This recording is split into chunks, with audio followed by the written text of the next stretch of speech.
तोहरे बिना सुन लागे दुनिया हो सजना, रात दिन तोहरे सपना देखे नैना।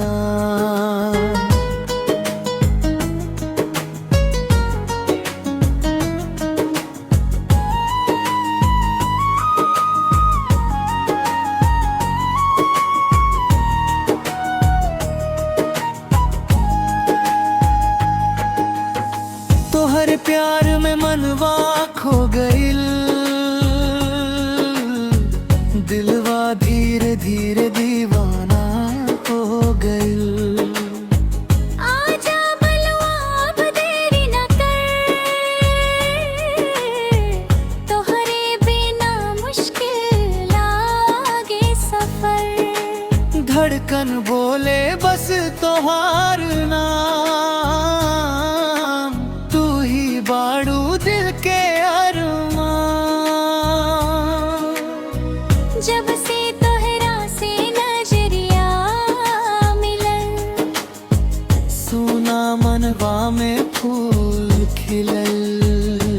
तोहरे हंसी लागे चांद से प्यारी, लगे लू तो दुनिया से न्यारी। मीठ बोलिया मन हर लेवे, प्यार के रंग दिल में भर देवे। सांस सांस में बसल बाड़ू, हमरा दिल के धड़कन बाड़ू। ओ सजना हो, ओ बलमा हो, तोहरे बिना ना लागे मनवा हो।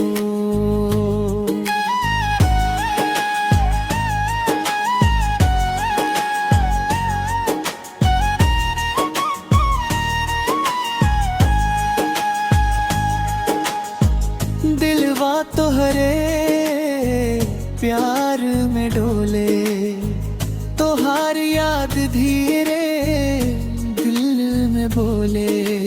बरखा के मौसम प्यार जगावे, भींजल मनवा गीत सुनावे।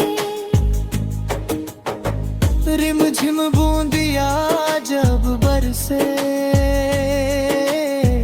दिलवा तोहरे खातिर तरसे। चुनरी लाल हवा में उड़े,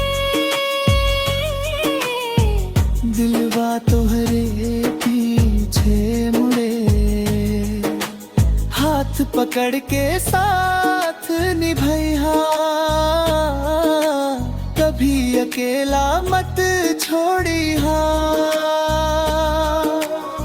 चंदा भी फीका लागे तोहरा आगे, दिलवा हरदम कह के मांगे। गोर मुखड़ा मन मोहेला, देख के दिलवा मुस्केला।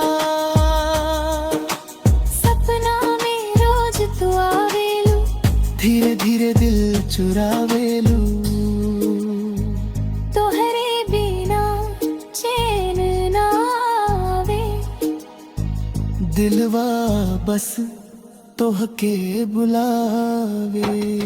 सातों जन्म साथ निभाएबू, प्यार के दीप हमेशा जलाइबू।